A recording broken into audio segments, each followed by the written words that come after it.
तानसेन और बीरबल में किसी बात को लेकर विवाद हो गया। दोनों ही अपनी अपनी बात पर अटल थे। हल निकलता न देख दोनों बादशाह की शरण में गए। बादशाह अकबर को अपने दोनों रत्न प्रिय थे। वे किसी को भी नाराज नहीं करना चाहते थे, अतः उन्होंने स्वयं फैसला न देकर किसी और से फैसला कराने की सलाह दी। हुजूर, जब आपने किसी और से फैसला कराने को कहा है तो यह भी बता दें कि हम किस गणमान्य व्यक्ति से अपना फैसला करवाएं, बीरबल ने पूछा। तुम लोग महाराणा प्रताप से मिलो, मुझे यकीन है कि वे इस मामले में तुम्हारी मदद जरूर करेंगे, बादशाह अकबर ने जवाब दिया। बादशाह अकबर की सलाह पर तानसेन और बीरबल महाराणा प्रताप से मिले और अपना अपना पक्ष रखा। दोनों की बातें सुनकर महाराणा प्रताप कुछ सोचने लगे। तभी तानसेन ने मधुर रागिनी सुनानी शुरू कर दी। महाराणा मदहोश होने लगे। जब बीरबल ने देखा कि तानसेन अपनी रागिनी से महाराणा को अपने पक्ष में कर रहा है तो उससे रहा न गया। तुरंत बोला, महाराणा जी, अब मैं आपको एक सच्ची बात बताने जा रहा हूँ। जब हम दोनों आपके पास आ रहे थे तो मैंने पुष्कर जी में जाकर प्रार्थना की थी कि मेरा पक्ष सही होगा तो 100 गाय दान करूंगा, और मियां तानसेन जी ने प्रार्थना कर यह मन्नत मांगी कि यदि वह सही होंगे तो 100 गायों की कुर्बानी देंगे। महाराणा जी, अब 100 गायों की जिंदगी आपके हाथों में है। बीरबल की यह बात सुनकर महाराणा चौंक गए। भला एक हिंदू शासक होकर गो हत्या के बारे में सोच कैसे सकते थे। उन्होंने तुरंत बीरबल के पक्ष को सही बताया। जब बादशाह अकबर को यह बात पता चली तो वह बहुत हंसे। मुगल बादशाह अकबर के दरबार के 9 रत्नों में बीरबल का ओहदा अलग ही था। बेहद हाजिर जवाब और हंसोर बीरबल न केवल वजीर आजम थे बल्कि मुगल बादशाह के जिगरी दोस्त भी थे। कहा जाता है कि बीरबल की मौत ने अकबर को भीतर से तोड़ दिया था।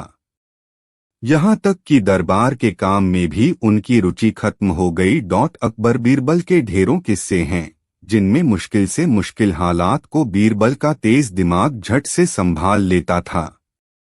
बीरबल की शख्सियत के और भी पहलू दिखते हैं जिनसे ये समझ आ सके कि अकबर के दरबार में उन्हें इसकी अहमियत क्यों मिली थी।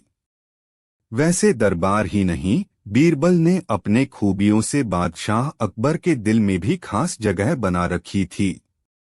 दोनों इतने करीबी दोस्त थे कि बीरबल की मौत के बाद अकबर के जीवन में बड़ा बदलाव दिखा। खाना पीना छोड़कर वे झरोखे से देखा करते और दरबारी काम से विरक्त होते गए। लगभग साल भर तक ये चलता रहा। हंसोर चेहरे वाले बीरबल का दरबार में आना। माना जाता है कि बीरबल बादशाह अकबर के दरबार में साल 1556 के दौरान शामिल हुए थे। तब लगभग 28 साल के बीरबल के हंसोर चेहरे पर चमकीली मूछें थीं जो अकबर से मिलती जुलती थीं। जल्दी ही राजसी मामलों में अपनी काबिलियत की वजह से बीरबल बादशाह के चहेते बन गए। उन्हें राजा के ओहदे से नवाजा गया। ऐसा कहा जाता है कि तब उनके पास 2000 सैनिक भी थे। तेज दिमाग और मुश्किल हालातों में भी संतुलन न खोने की क्षमता के साथ बीरबल की एक और खूबी थी। वे ब्रिज भाषा के जानकार और अच्छे कवि भी थे।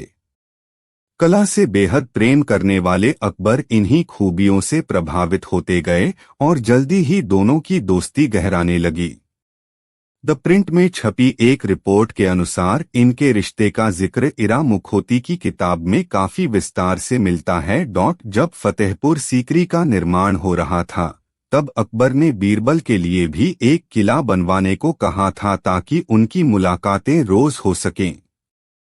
ये भी माना जाता है कि 30 सालों से ज्यादा वक्त तक अकबर के खास वजीर के तौर पर काम करते हुए एक बार भी बीरबल को दरबार न आने की सजा नहीं मिली।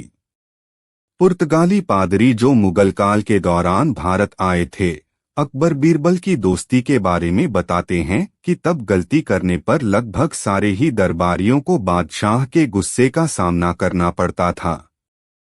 ये गुस्सा अक्सर सांकेतिक सजा जैसे दरबार आने की मनाही जैसी बातों में दिखता था। यहाँ तक कि अकबर के करीबी दरबारियों को भी सजा मिली, जैसे मान सिंह जब महाराजा राणा प्रताप का पीछा नहीं कर सके तो उन्हें भी अकबर के गुस्से का सामना करना पड़ा था। लेकिन बीरबल के साथ ऐसा कभी नहीं हुआ। वैसे उनके अलावा कवि फैजी और तानसेन भी अकबर के गुस्से से बचे रहे।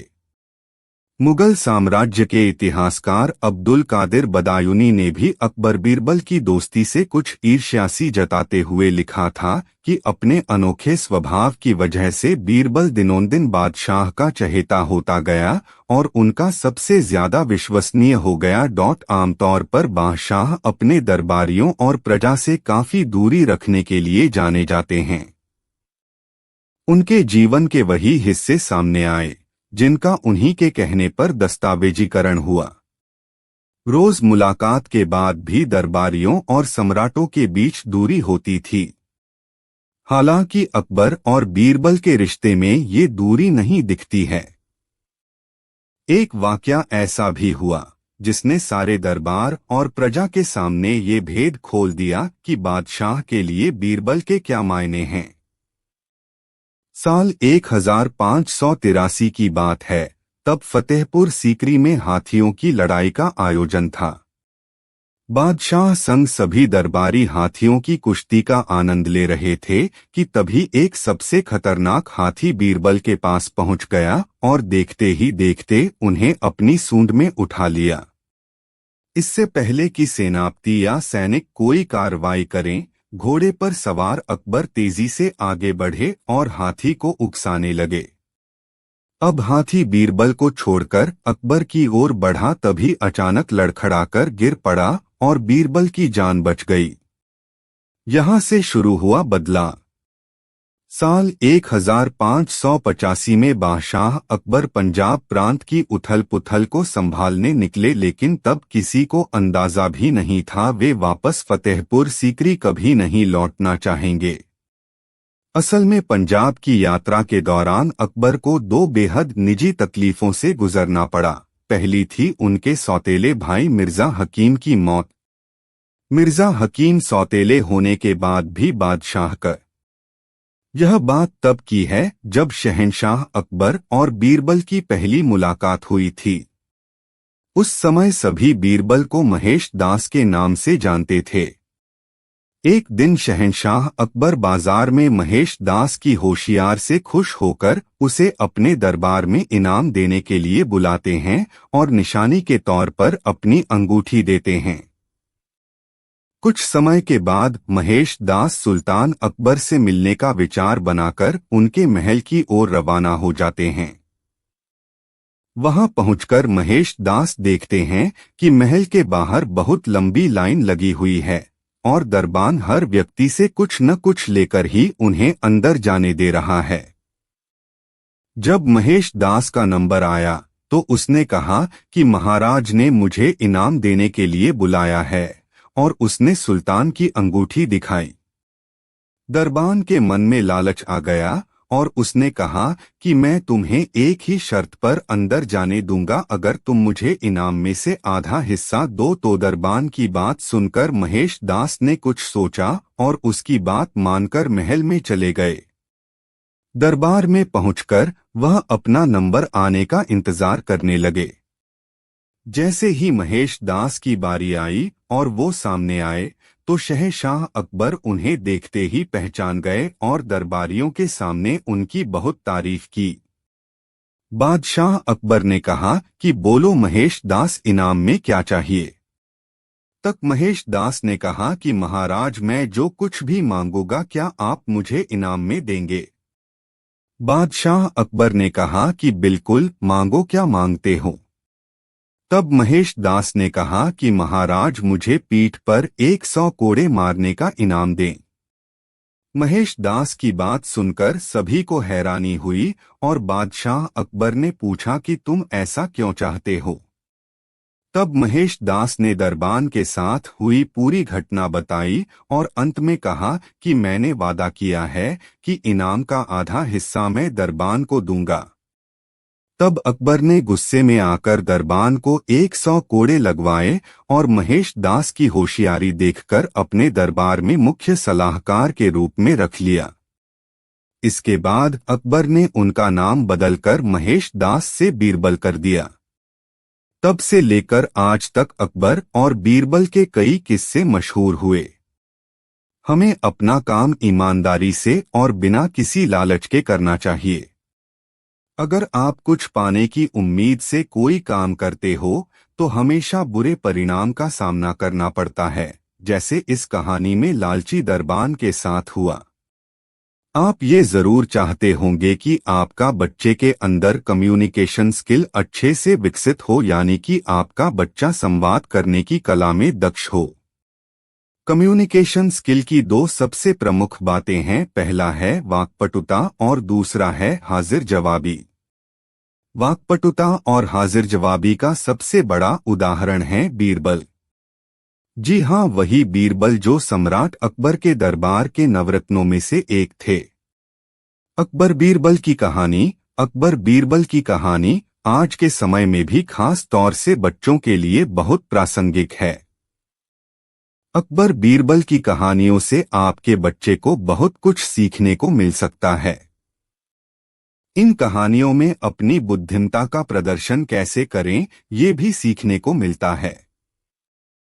आज हम इस ब्लॉग में आपको अकबर बीरबल की कुछ खास कहानियों को बताने जा रहे हैं और आप इन कहानियों को अपने बच्चे को तो जरूर सुनाएं या फिर उनको पढ़ने के लिए भी अवश्य कह दें। बच्चों, जैसा कि आप जानते हैं कि किसान खेत में फसल उगाता है, लेकिन किसान को खेती करने के लिए पानी की आवश्यकता होती है ताकि वो समय समय पर सिंचाई कर सके। अकबर के शासनकाल में एक किसान बहुत परेशान था। उसको अपने खेतों की सिंचाई करनी थी और इसलिए वह अपने खेतों के आसपास कुएं की तलाश कर रहा था। किसान को तभी अचानक एक कुआं नजर आया। कुएं को देखते ही किसान खुशी से उछल पड़ा। कल से वह अपने खेतों की सिंचाई कर सकेगा, ये सोचकर वह अपने घर चला गया। अगले दिन वो किसान पानी लेने के लिए कुएं पर पहुंचा। कुएं के नजदीक रखी बाल्टी जैसे ही उसने कुएं में डाली कि तभी पीछे से आकर एक व्यक्ति ने उससे कहा कि ये कुआं तो उसका है। उस आदमी ने किसान से कहा कि अगर वो कुएं से पानी निकालना चाहता है तब उसको कुआं खरीदना होगा। फिर उसके बाद किसान ने सोचा कि सिंचाई के लिए उसको समय समय पर पानी की जरूरत तो पड़ेगी ही, तो उसने कुआं खरीद लेने का फैसला कर लिया। किसान और उस आदमी के बीच एक रकम तय की गई। किसान ने उस आदमी से अगले दिन तय रकम देने का वादा कर लिया। व्यू नोटी, आप ये जरूर चाहते होंगे कि आपका बच्चे के अंदर कम्युनिकेशन स्किल अच्छे से विकसित हो, यानी कि आपका बच्चा संवाद करने की कला में दक्ष हो। कम्युनिकेशन स्किल की दो सबसे प्रमुख बातें हैं, पहला है वाक्पटुता और दूसरा है हाजिर जवाबी। वाक्पटुता और हाजिर जवाबी का सबसे बड़ा उदाहरण है बीरबल। जी हाँ, वही बीरबल जो सम्राट अकबर के दरबार के नवरत्नों में से एक थे। अकबर बीरबल की कहानी आज के समय में भी खास तौर से बच्चों के लिए बहुत प्रासंगिक है। अकबर बीरबल की कहानियों से आपके बच्चे को बहुत कुछ सीखने को मिल सकता है। इन कहानियों में अपनी बुद्धिमत्ता का प्रदर्शन कैसे करें, ये भी सीखने को मिलता है।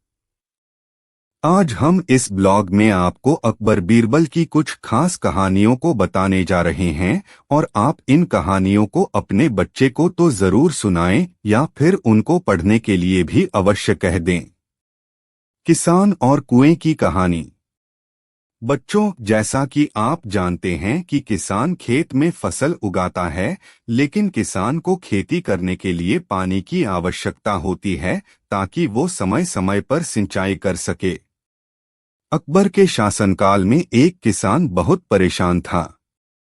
उसको अपने खेतों की सिंचाई करनी थी और इसलिए वह अपने खेतों के आसपास कुएं